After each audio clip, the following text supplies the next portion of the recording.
ये काम अच्छा है। कह दीजिए सुभान अल्लाह। हर अमल से ये काम अच्छा है। इस जलसे में शरीक होने के लिए आप सब ने ज़हमत फरमाई है कि जिस आबादी में हम सब जमा हैं, इस आबादी की एक हसीन तारीख है जिसकी बुनियाद जुर्रत, बेबाकी और बहादुरी पर है। ऐसी आबादी में मुनक़िद होने वाले जलसे का ये मंजर रहे मेरी समझ से बालातर है। इसलिए मैं रज़ाकारों से कहूँगा कि जो लोग बहुत मुंतशिर अंदाज में खड़े हैं, दाएं भी खड़े हैं, ये नौजवान लोग, अगर आपको तकलीफ न हो तो तशरीफ लाएं, या आपका इंतजाम है। ये जलसा आपने मुनक़िद किया है और आप एहतराम हज़रात उलमाए किराम, बुजुर्गान मोहतरम, नौजवान साथियों, पर्दानशी ख़वातीन, जब इश्क सिखाता है आदाब खुद आगाही, खुलते हैं गुलामों पर असरारे शहनशाही।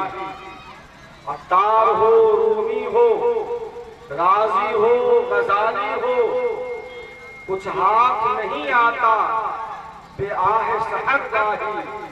ऐ ताइर लाहौती, उस रिज़्क़ से मौत अच्छी जिस रिज़्क़ से आती हो परवाज़ में होता है। मेरे नौजवान दोस्तों, मैं बहुत देर तक आपके दरमियान नहीं रह सकूंगा। ये जलसे की भी मजबूरी होगी और मेरी जाती मजबूरी भी है।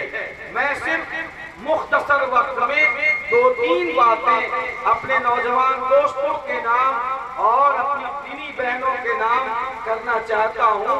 और पहली बात यह है कि अल्लाह रब्बुल इज्जत ने इरशाद फरमाया, ऐ ईमान वालों, मुकम्मल तौर पर इस्लाम में दाखिल हो जाओ। ऐ ईमान वालों, मुकम्मल तौर पर इस्लाम में दाखिल हो जाओ। आधा इधर और आधा उधर का मामला ठीक नहीं है। पूरे तौर पर इस्लामी तालीमात को अपनी जिंदगी में और अपने मुआशरे में दाखिल करो। दूसरे का फसल भी काटे, मुसलमान भी कहे, दूसरे की जमीन भी दबाए, ये दोहरा पैमाना इस्लाम में काबिले कबूल नहीं। याद रखिए, दोहरा पैमाना, दोहरी पॉलिसी ये अल्लाह के नजदीक पसंदीदा नहीं है, काबिले कबूल नहीं। अल्लाह के रसूल सल्लल्लाहु अलैहि वसल्लम ने इरशाद फरमाया, मन गश्श फलैस मिन्ना, जो मिलावट करे, जो धोखा दे, जो मक्र करे, जो दजल करे, जो फरेबी हो, जो अय्यार हो, वो मुसलमान कैसे हो सकता? जो मुसलमान अपने आप को मुसलमान भी कहे और दूध में पानी भी मिलाए और दूध के नाम पर फरोख्त करे, ये मुसलमान का सेवा नहीं हो सकता। अपने आप को मुसलमान भी कहे, गोल मिर्च में पपीते का बीज भी मिलाए, मुसलमान नहीं हो सकता। अपने आप को मुसलमान भी कहे, गेहूं को भिगा दे और फिर उसके वजन को मजबूत करने के लिए, वजन बढ़ाने के लिए फरोख्त करे, मुसलमान नहीं हो सकता। भले समझना वो इस्लामी मिजाज और इस्लामी मेयार के खिलाफ है, मुसलमान के वतीरे और मुसलमान के तरीके के आईने खिलाफ हो सकता। मुसलमान और ज़िनाकार, मुसलमान और बदकार, मुसलमान और अय्याश, ये दोनों में आग और पानी का रिश्ता है। जो बदकार होगा, जो अय्यार होगा, जो ज़िनाकार होगा, वो मुसलमान तो नहीं हो सकता, और जो मुसलमान होगा वो ज़िनाकार नहीं हो सकता। याद रखना, अल्लाह रब्बुल इज्जत ने फरमाया, हे ईमान वालों, दाखिल हो जाओ इस्लाम में मुकम्मल तौर पर। आधा इधर और आधा उधर का मामला ठीक नहीं है कि काबे का हज भी करो और गंगा का स्नान भी, खुश रहे रहमान भी, राजी रहे शैतान भी।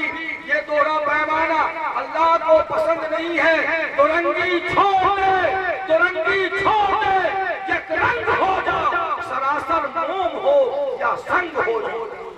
दोहरी पॉलिसी।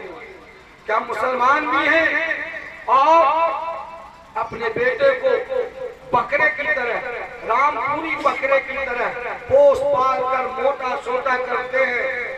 दिल्ली भेज दिया, बॉम्बे भेज दिया और वो 2 साल में खुद हट्टा कट्टा बनकर आया और हमने उसको ऐसे जैसे बकरे की खरीदारी और बकरे की फरोख्त की बकरीद के मौके से होती है। हमारे इलाकों में रमजान शरीफ के बाद जब शादियात का मौका आता है तो वो अपने नौजवानों को जानवरों की तरह बेचना शुरू करते हैं और उसकी जवानी की कीमत लगाते हैं। कि आप अपनी आबादी के जिम्मेदार थे, अपनी आबादी के जो ठैयतों में थे, आपकी आबादी से एक मोमेना बच्ची वो काफिरों के साथ, मुशरिकों के साथ निकल जाती है। आपने उसके रोकथाम के लिए क्या तदबीर की, उनके मसाइल के हल के लिए आपने कौन सी तजवीज पेश की? हमारी बात कीजिए। मैं समझता हूं कि शायद कोई ऐसी आबादी होगी जिसमें इस तरह के वाक़यात पेश न होते हों और वाक़यात में रोज बरोज इजाफा न हो रहा है। किसी में जुर्रत जो खड़ा होकर कहे कि मैं पाक साफ हूं की करनी होगी ताकि हमारा हिसाब और बजट पूरा हो जाए।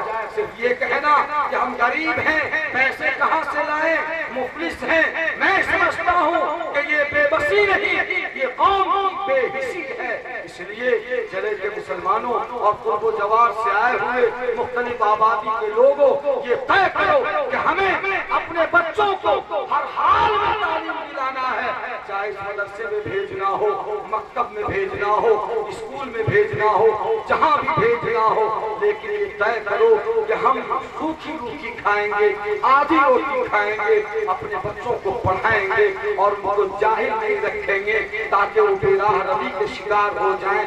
हमने जो किया सो किया, लेकिन हमारी नस्ल इस बदनामी के बोझ के साथ इंशाअल्लाह जिंदा नहीं रहेगी। क्या हम सब इस काम के लिए तैयार हैं? इंशाअल्लाह, इंशाअल्लाह तैयार है।